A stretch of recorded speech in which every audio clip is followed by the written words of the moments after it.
ਮੇਗਨ ਜਦੋਂ ਵੱਡੀ ਹੋ ਰਹੀ ਸੀ, ਅਸੀਂ ਹਮੇਸ਼ਾ ਉਸ ਨੂੰ ਆਪਣੀ ਰਾਜਕੁਮਾਰੀ ਦੱਸਿਆ ਹੈ। ਉਹ ਆਪਣੇ ਟੈਡੀ ਬੈਰਾ ਦੇ ਨਾਲ ਡਰੈਸ ਸਥਾਪਿਤ ਕਰਨ, ਡਰੈਸਿੰਗ ਤੇ ਰਚਨਾਤਮਕ ਖੇੜਾ ਪਸੰਦ ਕਰਦੀ ਸੀ।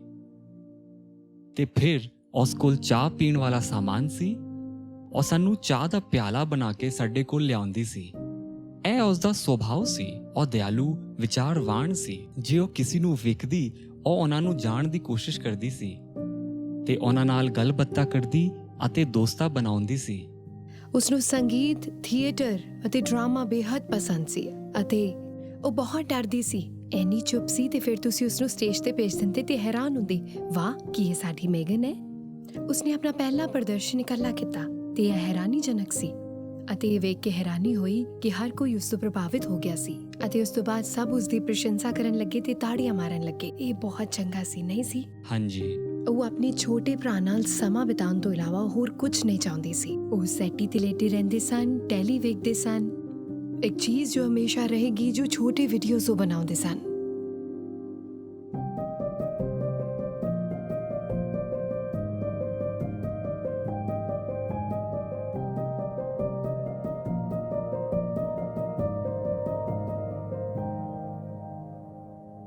ਮੇਗਨ ਨੂੰ ਨਟਸ ਤੋਂ ਐਲਰਜੀ ਦੀ ਪ੍ਰਤੀਕਿਰਿਆ ਸੀ। ਸਾਨੂੰ ਪਤਾ ਲੱਗਾ ਜਦੋਂ ਉਹ 9 ਸਾਲ ਦੀ ਸੀ।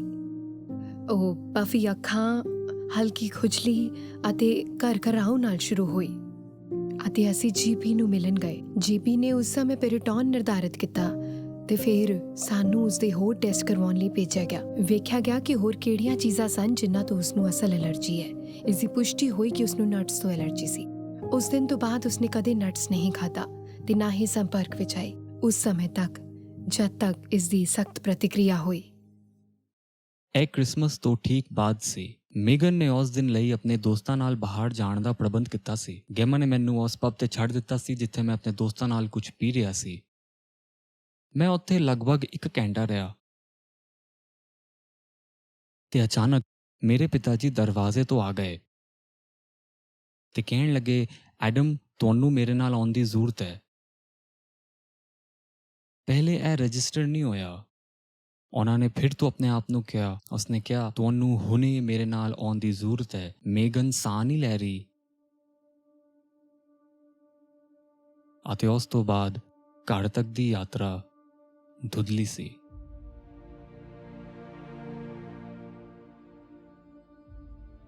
ਜਦ ਮੈਂ ਆਪਣੀ ਸੜਕਾਂ ਦੇ ਕਾਰਾ ਜਿਹਾ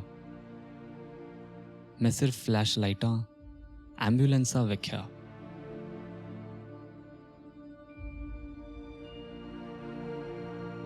ਜਿਵੇਂ ਹੀ ਮੈਂ ਦਰਵਾਜ਼ੇ ਤੋਂ ਲੱਗਿਆ, ਮੈਂ ਬਸ ਸਿੱਧਾ ਉੱਪਰ ਵੱਲ ਨੂੰ ਮੇਗਨ ਕੋਲ ਚਲਾ ਗਿਆ।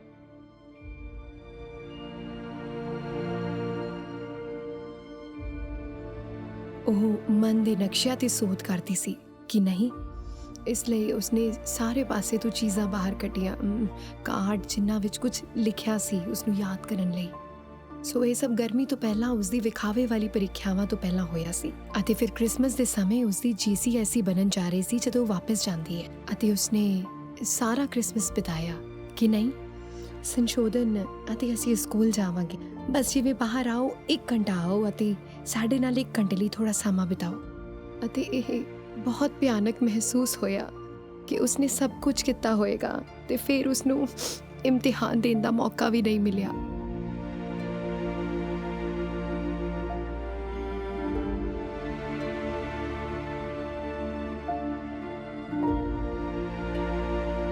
ਅਸੀਂ ਹਮੇਸ਼ਾ ਇੱਕ ਪਰਿਵਾਰ ਵਜੋਂ ਮੇਜ਼ ਤੇ ਬੈਠਦੇ ਸੀ, ਖਾਸ ਕਰ ਐਤਵਾਰਾਂ ਨੂੰ।